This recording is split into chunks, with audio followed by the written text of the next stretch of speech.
The night had started like any other casual gathering with friends, full of laughter, soft music, and the clinking of wine glasses. I was in a playful mood, feeling mischievous, maybe even a little bold, leaning toward him with a teasing grin. Honestly, I think I need a new husband. This one's kind of boring, I said, nodding subtly toward another man across the room. It was meant to be harmless, just a little flirtation, a joke to get a laugh. But almost instantly, the warmth and light-hearted energy in the room seemed to vanish. His eyes locked on me, unblinking, sharp, cold. A chill ran through my chest that I hadn't expected. Laughter died mid-sentence. Whispers stilled. A wave of tension swept over the room like an unexpected storm. At first, I thought he might smile, tease me back, maybe even chuckle to ease the moment. But there was nothing. Complete, suffocating silence. His gaze didn't waver. It was steady, piercing, almost chilling, as if he could see straight through me. Panic flared sharply, and my playful bravado melted instantly. The chatter, the music, even the faint hum of the air conditioning seemed to fade away. I could feel every friend in the room noticing the shift. Heads tilted, eyes widened, laughter fading from lips. My joke, once meant to amuse, now felt reckless and dangerous. Then he spoke, slowly, deliberately. His calm voice cut through the silence like a knife. If you think you need a new husband, maybe it's not him you should be looking at. It's yourself. Every word landed like a hammer. Conversations froze. Forks hovered midair. Wine glasses paused on their way to lips. Friends who had been laughing moments before sat completely still, captivated by the precision and force behind his tone. My smile disappeared. My heart skipped. I felt exposed, as though the room itself had closed in around me. Every glance pressed against me. Every breath amplified. I realized my joke hadn't just been bad. It had been dangerous. The silence that followed was suffocating. I tried a nervous laugh, attempting to lighten it. I was just joking. But even as I spoke, the words sounded hollow, meaningless. He didn't flinch, didn't soften.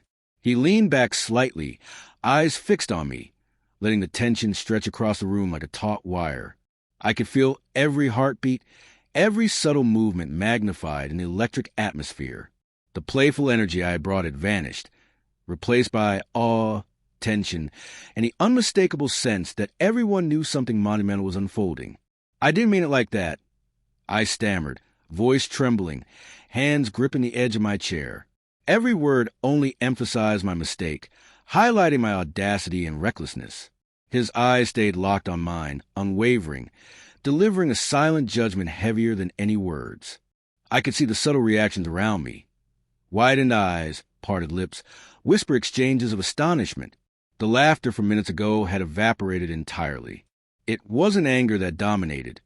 It was calm, controlled authority, and I was completely at its mercy. He spoke again, lower this time, deliberate, chilling. Jokes often reveal truths we hide, and some truths, once revealed, cannot be ignored. The effect was electric. The room seemed to hold its collective breath. My stomach dropped, pulse raced, and I realized just how terrifying his control was. Every gesture, every pause, every measured motion magnified the impact, leaving me shaken. I had walked in thinking I could tease freely, flirt harmlessly, and leave unscathed. Now I saw how fragile my confidence truly was. Friends exchanged glances, whispered softly, yet none dared intervene. They were captivated, watching my unraveling in real time.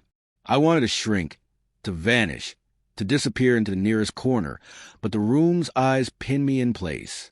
Every subtle movement he made, every quiet exhale made the consequences of my joke undeniable. His retaliation wasn't dramatic or loud. It was precise, slow, inescapable. Even the man I had referenced in my playful jab shifted uncomfortably, suddenly aware of the invisible force pressing down on him. The power of the moment wasn't in shouts or accusations. It was in presence, controlled dominance, quiet authority, so potent it almost suffocated the air around us. Minutes stretched like hours. My hands trembled. A flush crept across my cheeks. Sweat broke out along my spine.